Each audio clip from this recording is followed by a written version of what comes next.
Dice el libro de la sabiduría: la sabiduría es radiante y no se marchita. La ven sin dificultad los que la aman, y los que van buscándola la encuentran. Ella misma se da a conocer a los que la desean. Quien madruga por ella no se cansa, la encuentra sentada a la puerta. Meditar en ella es prudencia consumada. El que vela por ella pronto se ve libre de preocupaciones. Ella misma va de un lado a otro buscando a los que la merecen. Los aborda, benigna por los caminos, y le sale al paso en cada pensamiento. Su comienzo auténtico es un deseo de instrucción. El afán por la instrucción es amor. El amor es la observancia de sus leyes. La custodia de las leyes es garantía de incorruptibilidad. La incorruptibilidad acerca a Dios. Por lo tanto, el deseo de la sabiduría conduce al reino. Así que si les gustan los tronos y los cetros soberanos de las naciones, respeten la sabiduría y reinarán eternamente.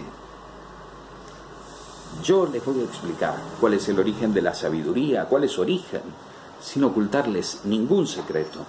Me voy a remontar al comienzo de la creación y la voy a dar a conocer claramente, sin pasar por alto la verdad. Libro de la sabiduría, capítulo 6, versículo 12 al 22. Libro precioso, originariamente escrito en griego, con un griego alejandrino precioso, muy cercano a los escritos del Nuevo Testamento, sobre todo muy cercano en su estilo cuando uno lo lee en griego al griego del evangelista Juan. Pero en este concepto de la sabiduría que ya había sido bosquejado en el libro de los Proverbios, la personificación de la sabiduría, del juicio, la personificación de la ley, la cercanía, la proximidad de Dios con su misma palabra, con su misma voluntad, con su misma ley, con su alianza, con sus preceptos, con sus mandatos, con su justicia. Y aquí con la sabiduría es una constante en muchos libros que se llaman sapienciales, que tratan de presentar la teología, el pensamiento del Antiguo Testamento, pero de una forma más poética, si se quiere, una forma más, más sapiencial, más reflexiva, más meditativa, más, a mi gusto, a mi juicio, más capaz de ser rumiada. En este caso, la sabiduría personificada con prácticamente la voluntad de Dios, la sabiduría personificada prácticamente con también las personas divinas, quizá con el Hijo.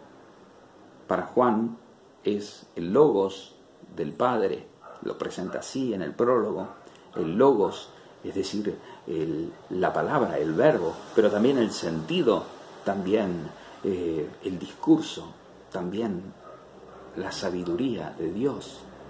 O con el Espíritu Santo, el segundo Paráclito, aquel que está llamado para estar junto a nosotros, el segundo Paráclito, Alon Parakletos, como dice Jesús, que enviará en Juan 14:16, el Paráclito, aquel que va buscando y que está cerca de los hombres, porque quiere acampar, así como la palabra asumió nuestra carne y puso su morada entre nosotros, y habló sabiduría, habló la sabiduría, la palabra, la voluntad de Dios, y quedó consignada en los evangelios. La sabiduría es un círculo vicioso. La busca el que la ama el que la buscó, la ama el que la busca. Es como Dios. La sabiduría, al menos claro, bíblica, ¿no?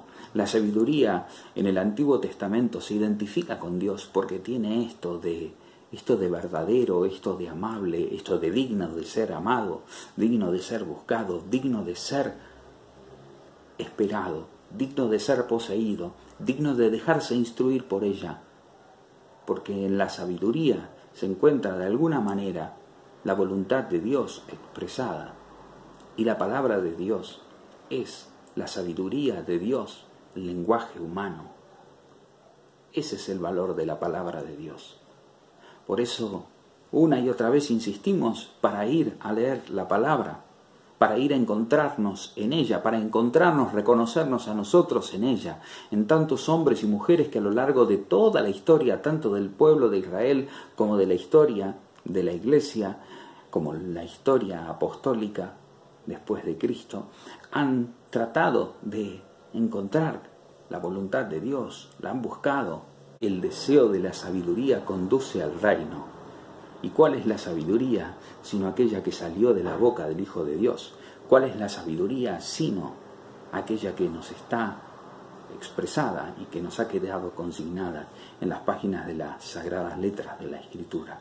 Vayamos a ella, busquemos en ella, también busquemos en ella el camino que a nosotros nos conduce a la verdad, el camino que a nosotros nos conduce al reino, el camino que a nosotros nos conduce hacia Dios. Porque aquí, en la palabra de Dios, tenemos un manantial inagotable, un manantial de verdad, verdad perenne, verdad que con el paso del tiempo sigue manteniendo y sosteniéndose, y verdad que con el paso del tiempo, sobre todo, nosotros, oyentes y esclavos de la palabra, tenemos que no dejar que mengue en su poder. La palabra de Dios no se toca. La palabra de Dios no se licúa, la palabra de Dios no se adapta, la palabra de Dios se acepta, se busca, se acoge, se cuida, se predica, se anuncia, para que todos los hombres puedan salvarse y llegar al conocimiento de la verdad. ¿Y qué es la verdad? Sino que te conozcan a ti, Dios, Dios único, Dios y Señor verdadero, y a quien tú has enviado, a Jesucristo, Señor nuestro, quien dio su vida en rescate por muchos. No es sabio, no es prudente y tampoco es evangélico no anunciar la palabra de Dios, ni por temor, ni por esa especie de deseo o ansia de no querer golpearse con la moda, golpearse con el mundo. Nunca la palabra de Dios fue con el mundo, porque, como ella misma dice, el que se hace amigo del mundo se hace enemigo de Dios. Porque ¿qué tienen que ver Cristo con Belial? ¿Qué tienen que ver el pecado con la santidad de Dios? ¿Qué tiene que ver la santidad de Dios con nuestro pecado? Y no dejemos de anunciar aquello que nos conduce a la santidad, que no es sino la sabiduría, la instrucción, el seguir la palabra de Dios para poder encontrar vida, pero no una vida ficticia, no una vida post-mortem, una vida plena desde ahora ya, es decir, recibir la paz, el perdón y la plenitud de la vida divina que se nos ofrece para poder ya desde ahora empezar a ser disfrutada. Que el Señor nos conceda poder en las páginas de su palabra encontrar el camino que nos conduce no solamente a nuestra propia verdad, sino también a la verdad de Dios, porque en el fondo conocer a Dios es el fin más excelente, más alto que puede llegar a tener el hombre, puesto que es creación suya, pero Él es el Señor, Él es el que nos hizo, nosotros somos suyos, ovejas de su rebaño, y tenemos el imperativo de conocerlo, de conocer su gloria, de conocer su santidad, de conocer sus designios, de conocer su voluntad, de contemplarlo, arrodillarnos ante Él y poder quedarnos adorándole para siempre, una eternidad, sin aburrimiento,